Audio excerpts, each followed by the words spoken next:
lot of hip trouble, so he's quite crippled now. But he's still got that same energy. And what about the other four? The other four have gone, quicker than the wind. What really happened after Hollywood's golden couple fell apart? When America's sweetheart Janet Leigh walked away from heartthrob Tony Curtis, the world thought it was just another celebrity split. But behind the perfect smiles and glamorous red carpets was a storm of betrayal, secrets, and a legacy that would tear their family apart for decades. How did a shocking affair with a teenage co-star shatter everything? Why did Tony leave his children nothing, not even a keepsake, in his will? And how did Janet manage to build a quiet empire while Tony's life spiraled into scandal after scandal? The truth is far darker than the headlines ever revealed. Fame gave them everything, but what it took away is the real story. What you're about to hear will change the way you see this Hollywood love story forever. Before the unraveling of their marital bliss, Tony and Janet were celebrated as Hollywood's perfect couple. Yet beneath the dazzling smiles and red carpet glamour lay a network of hidden betrayals, secret phone taps, and uncontrolled jealousies. Tony, always known for his charismatic charm and rugged good looks, would later be seen succumbing to temptations as he embarked on reckless escapades with fleeting romances. Among the whispered confessions was the troubling truth that he began pursuing relationships that further widened the chasm of trust, leaving his wife to grapple with her own demons. In stark contrast, Janet, whose early life was steeped in the quiet rigor of hard work during the Great Depression, had ascended from humble origins to grace the silver screen. A transformation that seemed almost too cinematic to be real. Her rise from a reserved, brilliant girl with a profound passion for movies to an MGM sensation captivated public imagination. Yet the personal cost of fame came at a price far steeper than the flashbulbs of paparazzi could ever capture. Her transformation from a shy, hardworking student, earning scholarships and juggling multiple jobs during her formative years, to a celebrated screen icon, was as much about talent as it was about perseverance. With a striking mixture of elegance and grit, Janet's journey was fueled by her resilience and ambition, a resilience that would be tested to its limits on that one night of reckoning. As the camera's lens once captured her grace in films like Holiday Affair and Little Women, it also now bore witness to the painful evolution of her personal life, one marred by heartbreak and irreversible mistakes. This moment, marked by explosive emotion and profound loss, continues to serve as a hook that draws both critics and admirers into a narrative of passion, betrayal, and the relentless passage of time. While the shattered vows and private tragedies of Tony and Janet's relationship have enthralled audiences for decades, less publicized are the intricacies of their high-flying financial lives and luxury pursuits, a realm where fortunes and extravagant lifestyles often serve as both reward and refuge. Tony, whose career was punctuated by blockbuster films and luminous performances, built a financial portfolio that reflected the glamour of his on-screen persona.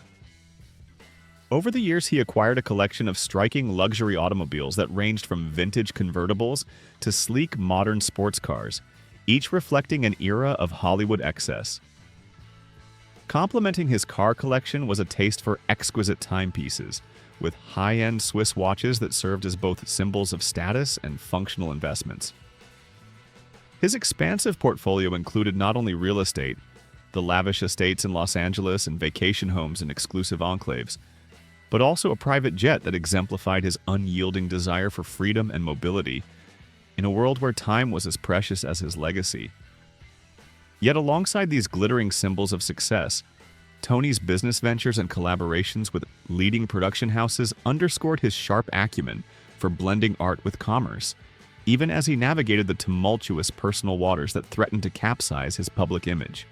Janet, whose own journey in Hollywood was nothing short of a fairy tale marked by meteoric rises and poignant falls, also experienced the duality of a glamorous yet challenging lifestyle. Imagine thinking you're off for a casual sail with a friend, only to find yourself being flown to the Grand Canyon by a man who won't stop watching you. That was Hughes, relentless, obsessive, and frighteningly calculated. He wasn't content with grand gestures.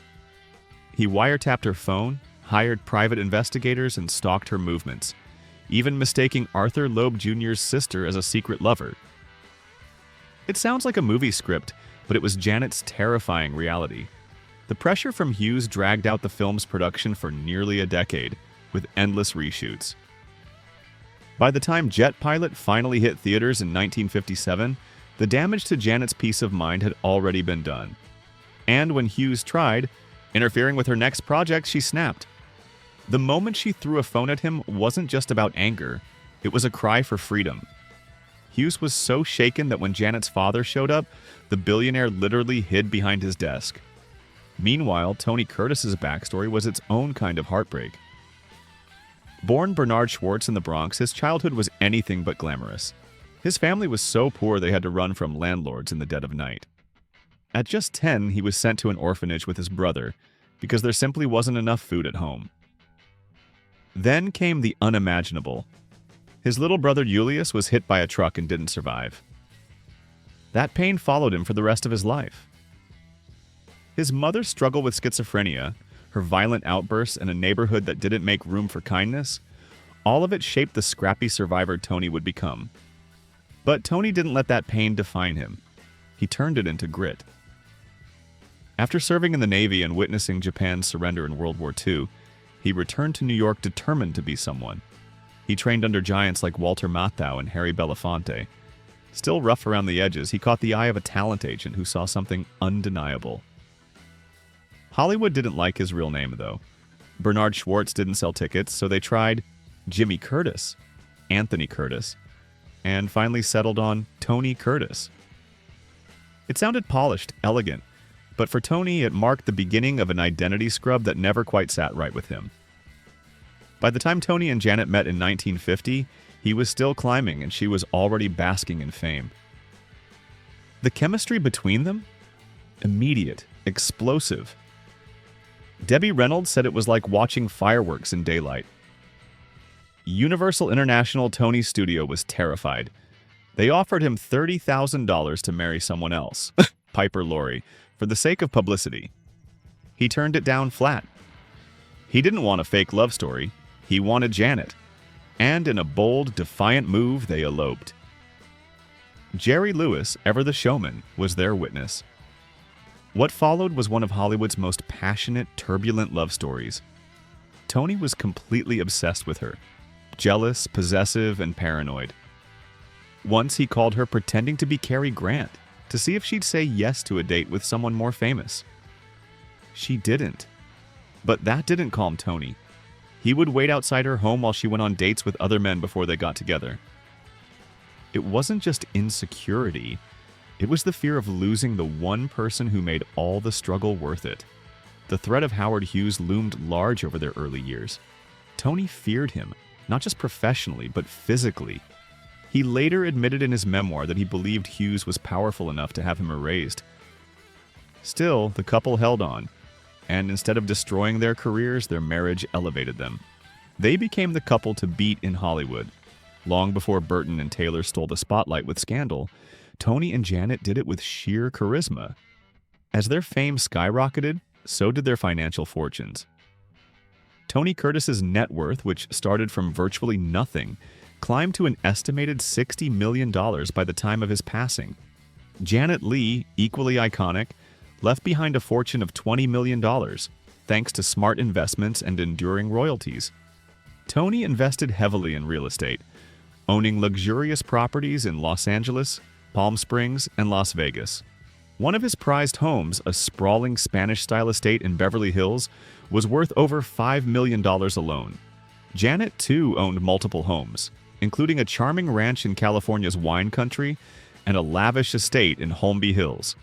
From 1956 to 1958, Tony's name was linked to multiple women, many of them seen with him at the legendary Playboy Mansion parties, where champagne flowed as freely as secrets. In 1958, he had a whirlwind relationship with Natalie Wood, one that ended in heartbreak and loss. She became pregnant and later suffered a miscarriage. Tony rarely spoke about it publicly, but when he did, his tone hinted at pain that never really faded. And yet, even with his constant affairs, Tony couldn't stand the idea of Janet being with anyone else. His jealousy knew no limits. He would call her hotel room relentlessly when she was on set. sometimes over a dozen times in a single night. He became obsessed with Frank Sinatra. In Tony's mind, Janet was having an affair with the Rat Pack King. There was no solid proof, just a gut feeling twisted by insecurity. Tony hired a private investigator to trail Janet during the filming of The Manchurian Candidate, where Sinatra played the lead. The detective came back with nothing. No affair, no betrayal, just routine workdays. But Tony refused to believe it. Sometimes the mind needs monsters to match the chaos in the heart. Their daughter, Jamie Lee Curtis, would later say that her father's jealousy became toxic, seeping into every corner of their family life. He accused her of everything, she recalled. Co-stars, delivery guys, any man who entered the picture, all while he was living out his own affairs. Tony once confessed, "I thought having a child would save the marriage." But it didn't. By 1960, their second daughter, Jamie Lee, was born, but the marriage was gasping for air. And then came Christine Kaufman. In 1961, Tony was filming Taras Bulba in Argentina. Kaufman, his 16-year-old German co-star, caught his eye, and then his heart. Their on-set chemistry turned real, and it wasn't long before word reached Janet. That was the final blow. The marriage, already wounded, couldn't survive another betrayal. As their relationship faded, Tony's star continued to rise, but at a cost. Though he was beloved on screen, he battled personal demons off camera. He'd amassed a collection of luxury watches, including vintage Rolex Submariners and a rare Patek Philippe, worth over $300,000. He loved fast cars, too, owning a custom silver Aston Martin DB5 and a sleek 1957 Chevy Corvette that still turns heads among collectors today. His Beverly Hills estate, once shared with Janet, was estimated to be worth over $12 million at its peak. And yet, despite the glitz, Tony never escaped the shadows of his childhood struggles. Financially, Curtis saw massive growth. Starting with a modest studio contract in the late 40s, his net worth climbed steadily, especially during his peak years from 1958 to 1965. By the mid-2000s, his estimated fortune hovered around $30 million, much of it invested in real estate across California and Nevada. He later purchased a 40-acre ranch outside Las Vegas, complete with horse stables, an art studio, and a vintage movie screening room. It wasn't just a home, it was his fortress. But even with money, fame, and success, Tony never found lasting peace. Meanwhile, Janet was forging a quieter path. After Psycho, she continued acting, but started focusing more on family and advocacy.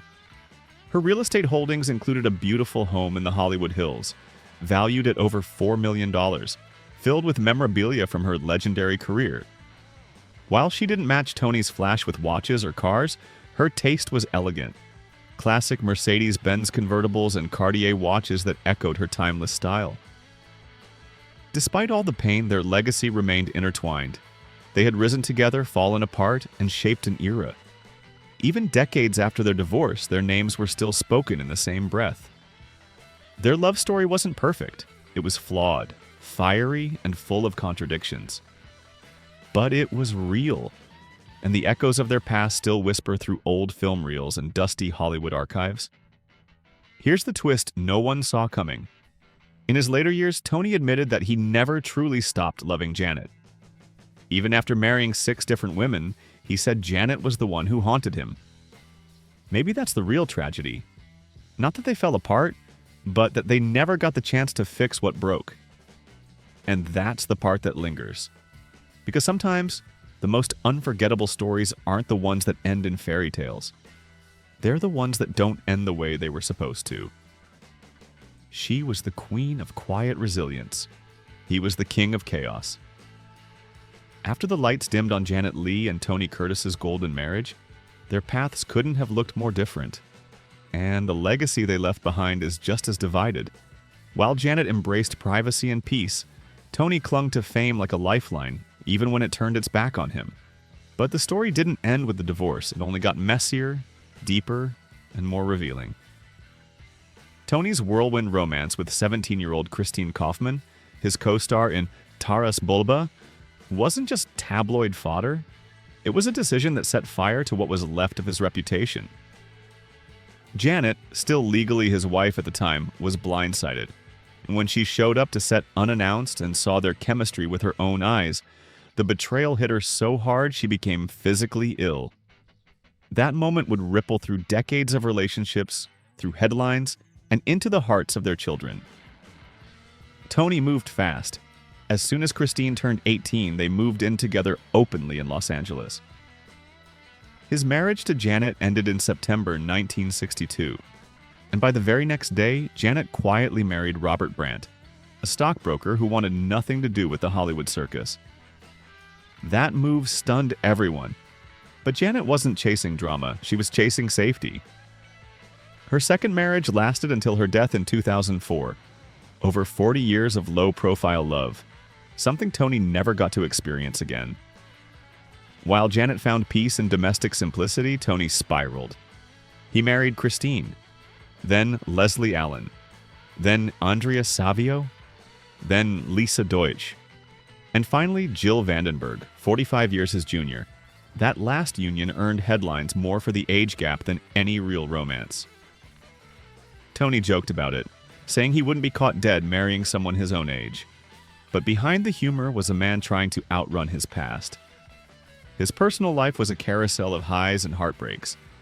He fathered 6 children, lost one, Nicholas, to a drug overdose at just 23, and spent much of his later life estranged from the rest.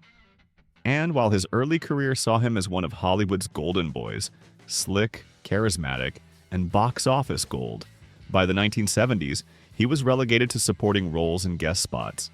The charm hadn't faded, but the shine had. Tony Curtis's net worth once soared to over $25 million in today's value during his peak years. By the time he passed in 2010, that number had dwindled, with estimates hovering around $10 million. Most of it went to Jill, not his kids, not even a token keepsake. And that's where the real drama unfolded. After Janet Leigh Curtis gave a heartfelt speech at his funeral, her sister Kelly filed a lawsuit. Another sister, Allegra, accused Jill of selling off family possessions without so much as a phone call. Jaime? She said nothing. Her silence spoke volumes. Behind the glitz, Tony had built a modest empire. He once owned multiple properties in Los Angeles, Palm Springs, and Las Vegas. His Beverly Hills estate was a mid-century marvel filled with modern art, some of which he painted himself. He famously collected Bentleys and Rolls-Royces and had a penchant for flashy custom watches, Rolex, Audemars Piguet, and Patek Philippe. But as the years went by, he sold most of them. Some to cover expenses, others perhaps just to simplify what had become a complicated existence. In contrast, Janet Leigh's financial path was quiet but wise. She stepped away from the spotlight in the 1970s, opting for investments and a life outside the chaos. Her estate was worth an estimated $7 million at her death. Modest by Hollywood standards, but it was stable, clean, and left intact for her family. The Beverly Hills home she shared with Robert Brandt was her safe haven, where her children grew up away from flashing cameras. Insurance? Janet had long-term health coverage and asset protection that allowed her to age with dignity. Tony?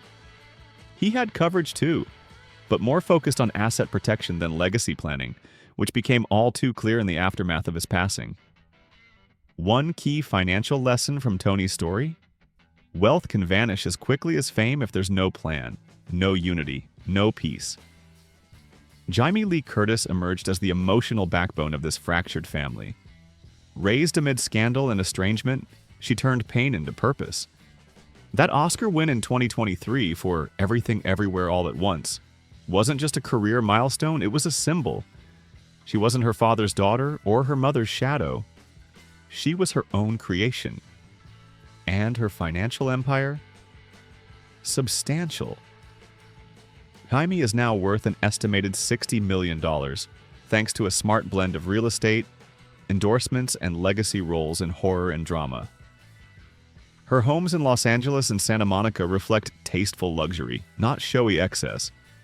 She's owned everything from Tesla Model X's to classic Mercedes, and her fashion includes Cartier and Omega watches. Not for flex, but for elegance. Her business decisions are strategic. She's backed health and wellness brands, signed multi-picture deals, and has major ownership in several charitable foundations, especially those focused on addiction recovery and children's health care. Her most powerful investment? Emotional clarity. Unlike her father, Jaime planned, she saved. She separated fame from family. And yet, the ghost of Tony's choices still lingers. In his final interviews, he admitted he never knew how to hold on to love, that he'd ruined too much, chased too many illusions. "I had it all, and I lost it all," he once said. His art, those late-life abstract paintings, were his therapy. But his legacy? It remains tangled in emotion, inheritance, and regrets. Janet Leigh left behind peace and grace. Tony Curtis left behind questions and controversy. Their daughter Jaime Leigh built something stronger from their broken pieces. A legacy that honors pain without repeating it. And maybe that's the ultimate Hollywood ending. Not one of red carpets and riches, but of resilience. The truth is, no Oscar, no mansion, no Rolls-Royce can guarantee a legacy. But the choices you make when the cameras stop rolling, those echo forever.